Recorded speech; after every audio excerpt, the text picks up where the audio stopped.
Gather around, PureSkill family. This is your boy Shreef, and I'm back at it with another video. Alright, so today we're going to be drawing another figure pose, and I think it's important to keep practicing these, so I'll keep on doing that and giving you guys more and more figure poses periodically. Of course, I'll have other content, but make sure you guys keep watching these because it's important. If you want to draw with me, but you know what it is. Alright, let's get into it.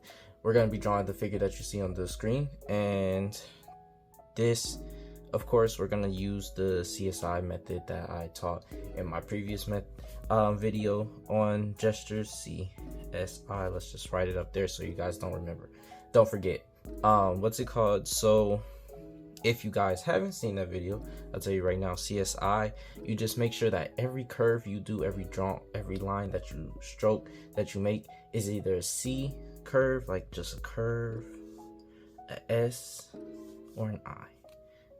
I just being a straight line. It just keeps your brain from overthinking, and I feel like that's helpful when you guys are beginners in this drawing, figure drawing and different things like that, because it's so simple to start overthinking your drawings. It's so simple to start overthinking your drawings, and you don't want to do that.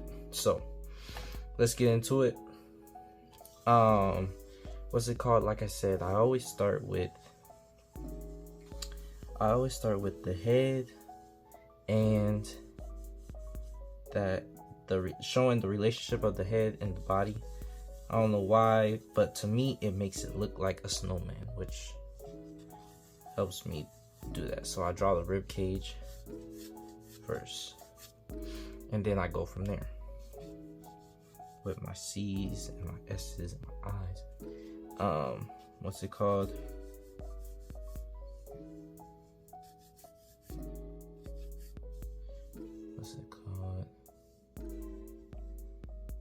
We're making sure to get all the little details that you can see and think of in here.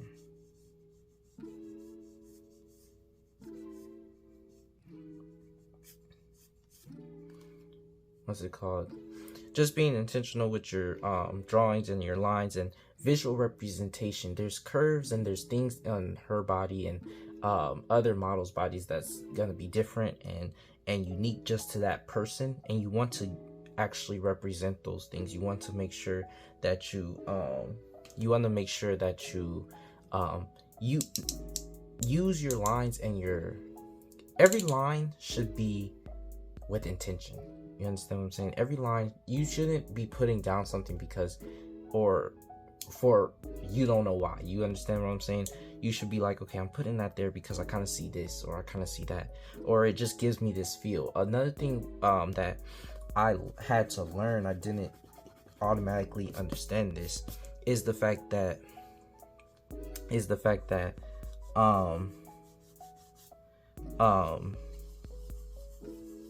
there's a feel when you're drawing things.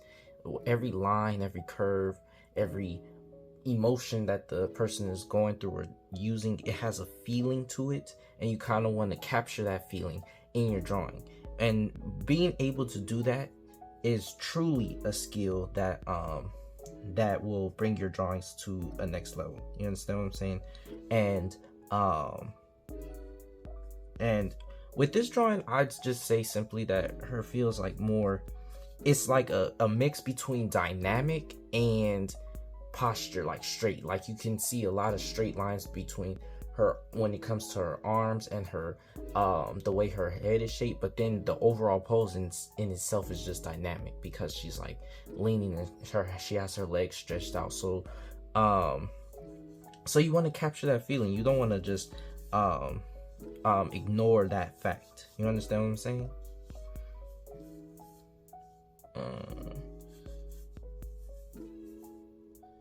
What's it called?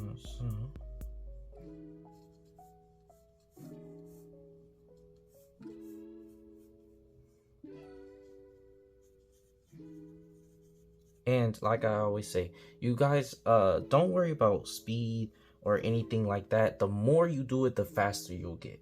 I know in classes they're gonna have timers and different things. Of course, you can't do nothing about the timer. Just make sure that you get as much as you can I usually just try and go for getting the full body in there. If you can't get the full body, then don't worry about it.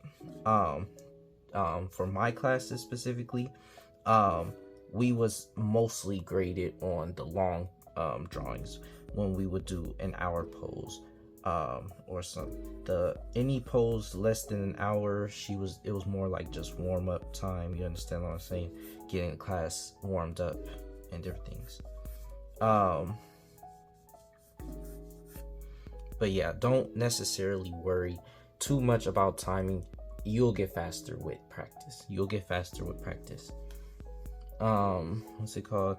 Shoot, I even still spend like 10-20 minutes on the pose, just because I like to get things right and I like to get them looking good. You understand what I'm saying? And another thing, I want you guys to remember to draw flowing lines. Keep drawing flowing lines rather than stopping your lines where you see the line ends on the page. When you draw a line and you continue it, whether despite where it ends, it kind of gives it adds to giving it the feel that I'm saying. You understand what I'm saying? So and pay attention to how you're holding your pencil. This holding your pencil like this is completely and understandably hard to get used to. I did not start drawing off like this. I always used to draw just like this, as you guys see on this camera. I always used to draw like this, and it just took intentional practice. One of the things that helped me remember it was someone said, hold your pencil like you hold a spoon and not like you hold a pencil when you're drawing. When you're writing words, you write like this. When you're eating, you hold your spoon like this and you eat.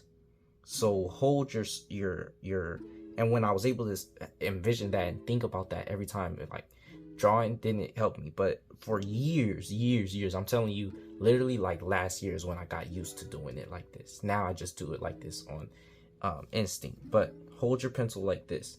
If you don't worry about it too much. I still was doing pretty decent drawings. I'll give you guys a sketchbook tour of my old drawings. So I don't want y'all judging me and different things like that. I don't really care for them too much. But I'm gonna give you guys a sketchbook tour of a lot of my old drawings and just give myself that little blast from the past. You understand what I'm saying? But yeah, really, this is something that's a habit that's hard to break. I understand. So, but it does improve. Now, what I will say is, not holding your pencil like this, I wouldn't say hurts your drawings. You'll probably be able to draw some decent things without focusing on that. But it improves your drawings when you're able to start holding your pencil like this. Especially your figure drawings, because your figure drawings is all about what I'm telling you right now. These flowing lines and capturing the feeling that's depicted. And don't worry about getting the feeling right. It's not about what the feeling being right is. It's more about what you're getting, what feeling you're getting from looking at it. You understand what I'm saying? Oftentimes you get the same feeling as others, but if not, then it doesn't matter. It's about what you got from it.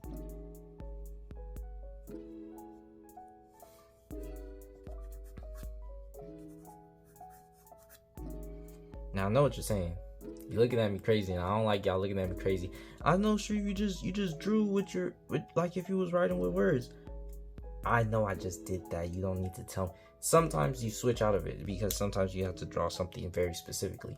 Like I just drew a thumb and a hand placement. I couldn't really get that specific without breaking that rule. But for the most part, you're not me. Don't try and do what I do. Do it the way you do it, but follow my rules. I'm giving you guys rules and thought processes. When you listen to my tutorials, I'm giving you rules and thought processes. Don't specifically do as I do, because remember what I also told you is about being comfortable. Being comfortable means doing it your own way, doing what's comfortable to you. The only way you're going to do that is by not doing exactly what I do. So don't do exactly what I do. Do exactly what I say. What I tell you guys are rules and thought processes. That way you can follow the rules in your own way, and it's comfortable and your art improves. You understand what I'm saying?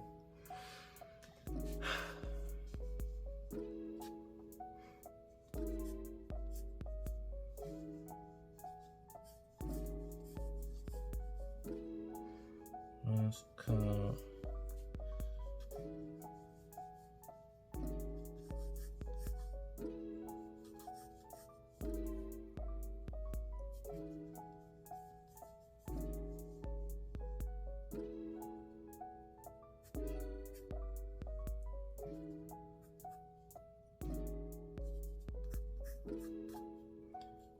What's it called?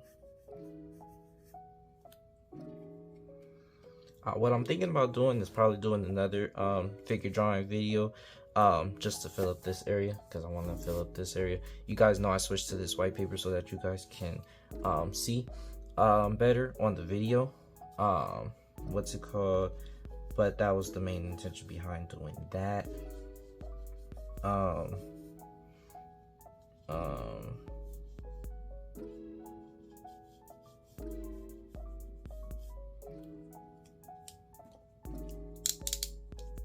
And don't be afraid to use your eraser. You've already seen me use my eraser a couple times with this drawing. A lot of people tell you not to use your eraser. I still haven't seen the benefit of not using the eraser. I don't know why they made the eraser if they didn't want them to be used. But yeah, I still use my eraser.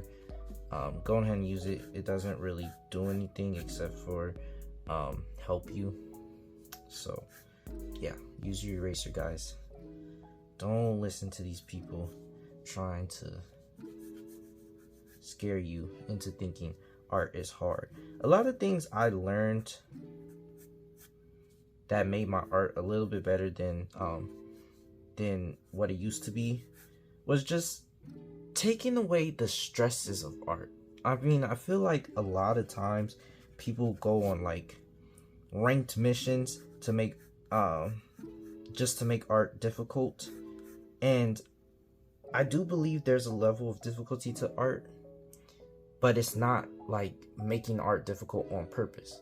I'm not saying go easy mode and everything that you can do get away with, because then that would be basically telling you guys use AI and claim it as your own art, because that's the easiest way to do it. So I'm not saying go that far, but what I'm saying is just stop making, oh, I have to do it this way because that's the way I was taught. You don't have to do it that way. Think outside the box. Maybe there's a better way to do it, or maybe not even a better way, but just a way that's better for you. You understand what I'm saying?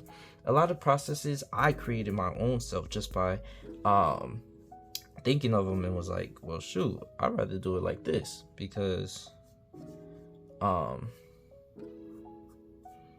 rather do it like this because it's working for me like this. Shoot.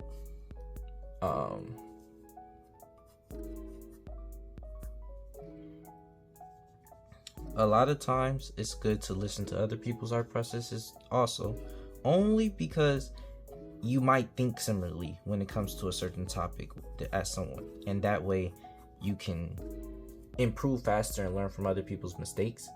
I feel like I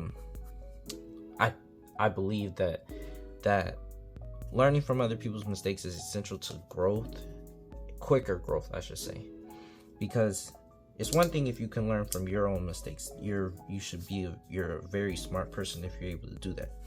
But if you're able to learn from your own mistakes and other people's mistakes, and of course gather her neck is long. She got that. She got that. What's their names? Candace from Phineas and Ferb neck. You know what I'm talking about. Shoot, her neck is long. That's the curse and the blessing to being an artist. Like, artists, we have this great ability to create and different things like that, but we just see every detail. Once you get that good eye, you just start seeing every detail about everything, and sometimes you don't want to. I'm gonna tell you right now, sometimes you don't want to. you'd be like, you'll just see that little acne bump on her, and you'd be like, dang, but everything else is fine though. But you staring at that one acne knot. She got the longest neck I've never seen in my life. What's it called? Kind of something like that. I kind of butchered that. That was kind of bad, but you know what? I'm gonna make sure to erase some of this because that's confusing.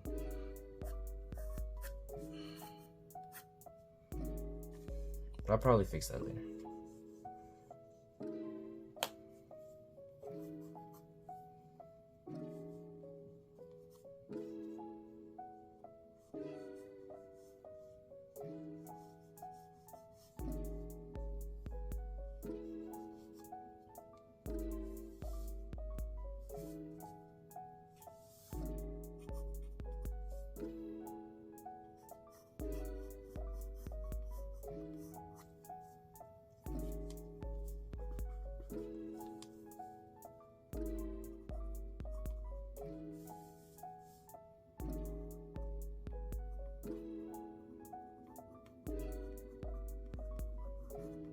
When you're drawing hair, just go ahead and make it clumps.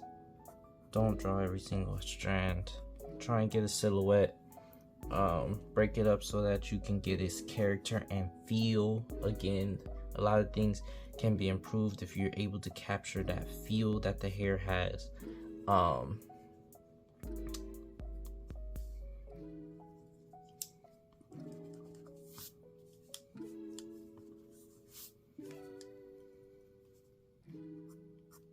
A lot of times I find myself when I'm drawing details switching my hand to this because it's like me trying to get something exactly how I want it, and that just reverts me back to my old ways of like I said, I just got into the use of doing this, but it is helpful. I'm able to do this more intentionally when I'm drawing flowing lines and you understand what I'm saying? But if I want to come in and actually make a specific line that's more intentional, then it's a little bit more difficult for me, I should say. But I shouldn't even really draw it like that. What I should just do is just draw an O. That's what I usually do. But sometimes I because her face is giving that character.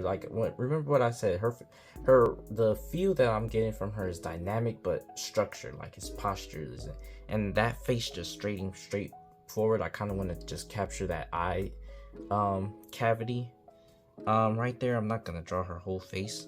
I could probably do a video on likeness another time, but I just want to capture that eye cavity for real.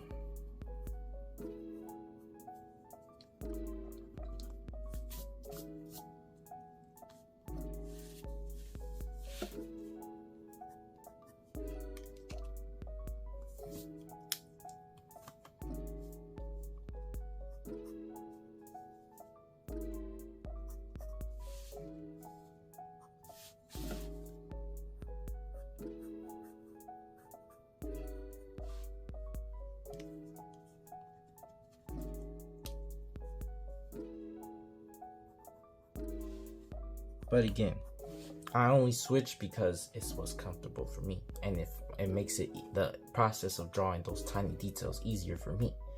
So it's not like, oh, I just do it when I want to and I break the rules when I don't want to.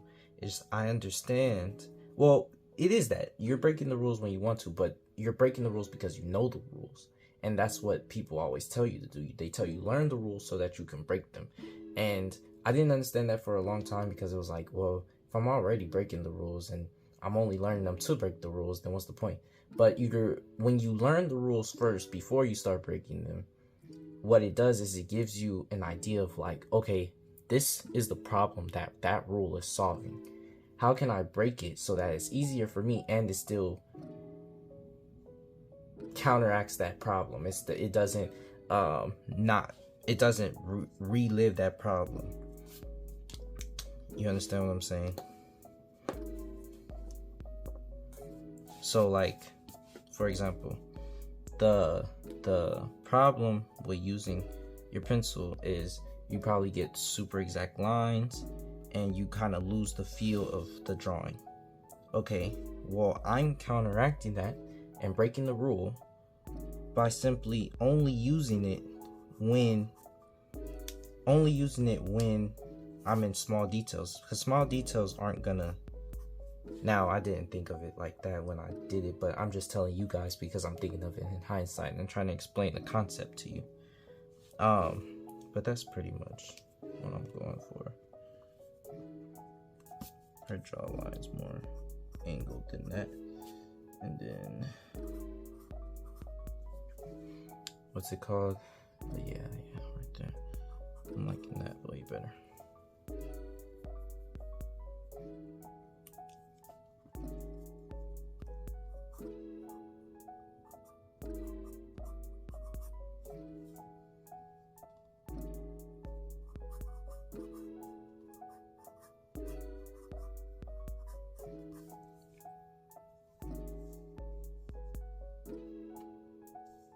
What's it called? I'm gonna make sure to draw her clothes because I don't want it to look like she's naked in my picture. What's it called? No, she most definitely got clothes on. You understand what I'm saying?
Again, I'm gonna show you guys how to simplify these hands, because simplifying hands is an important process when you're figure drawing. If you guys are in class and you do have a timer, don't spend time on every little finger.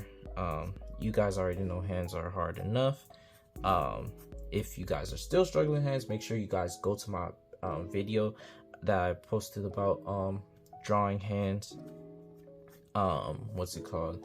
But yeah, make sure you go to that video about drawing hands.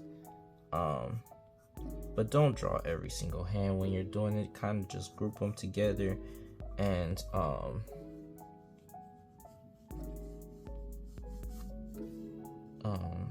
yeah, group them together and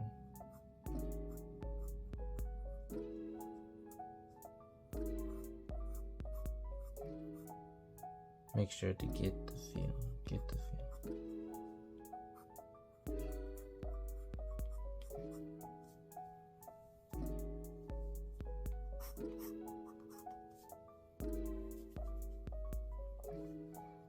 Again, I'm gonna make sure to draw her close because I don't want it to, that's not the intention.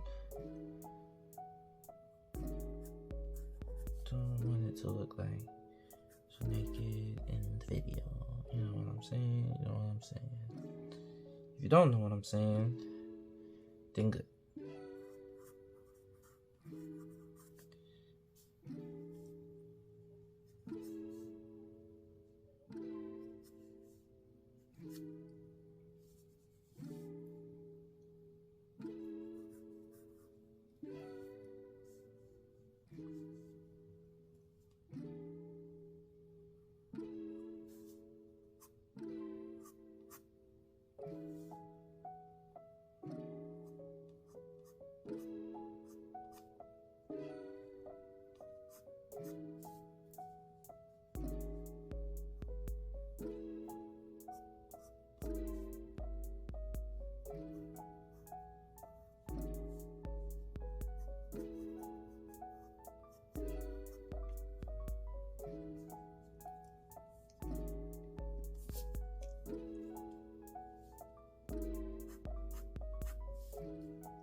right then, there you go.